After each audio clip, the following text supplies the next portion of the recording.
Hello children, hope you're all fine. As you all know, I'm Swati from TSWRS Mulugu of Siddipet, and as I promised, I'm back to explain you about what happens to the unfertilized egg. Okay, as we discussed in our previous videos, there is a pair of ovary in all the girls and female, and each ovary has hundreds of follicles in it. Each follicle matures and ruptures, releasing one ovum once in a month. That process is called ovulation. Okay. So, if in case no sexual intercourse occurs and there is no sperm, no fertilization, no zygote and no pregnancy, then what happens to the egg which is released? Okay, so let me explain. That egg which is released by the follicle enters here, so it grabs and it moves through the fallopian tube, and then this egg has to be discharged out because it is no more of any use. But meanwhile, what happens is a wonderful biological process occurs inside this uterus.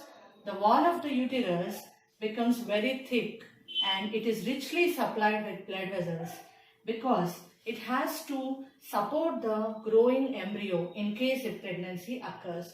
But as there is no pregnancy, this is of no use. So the walls of this uterus, this endometrium, along with all the blood vessels, mucus, has to be shed off. So all that has to be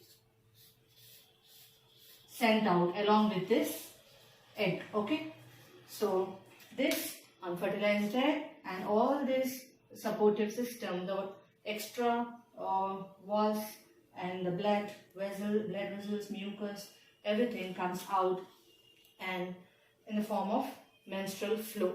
So bleeding occurs for around 3 to 5 days, and in some people it may be 5 to 7 days. So all that we generally call it as menses. Okay.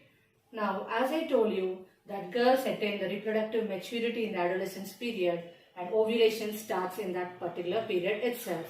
So the first time when this happens, it is called menarche. Okay. Menarche is the first menstrual flow. Okay. For the first time when a girl experiences this, it is menarche. Okay, and in females this condition will stop after a certain period. Okay, at a particular age around 45 to 50 years, it may vary from woman to woman, but it stops. All this process stops, and that condition is called menopause. Okay, and let me tell you, this doesn't happen only once.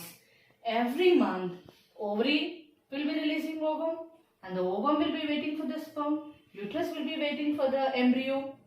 Okay, it will be prepared, and if no fusion occurs, all this has to be shed away. And again, ovary will produce ovum, and the cycle continues. So it happens once in every 28 to 30 days. So this is called menstrual cycle because it's a cyclic process. Okay.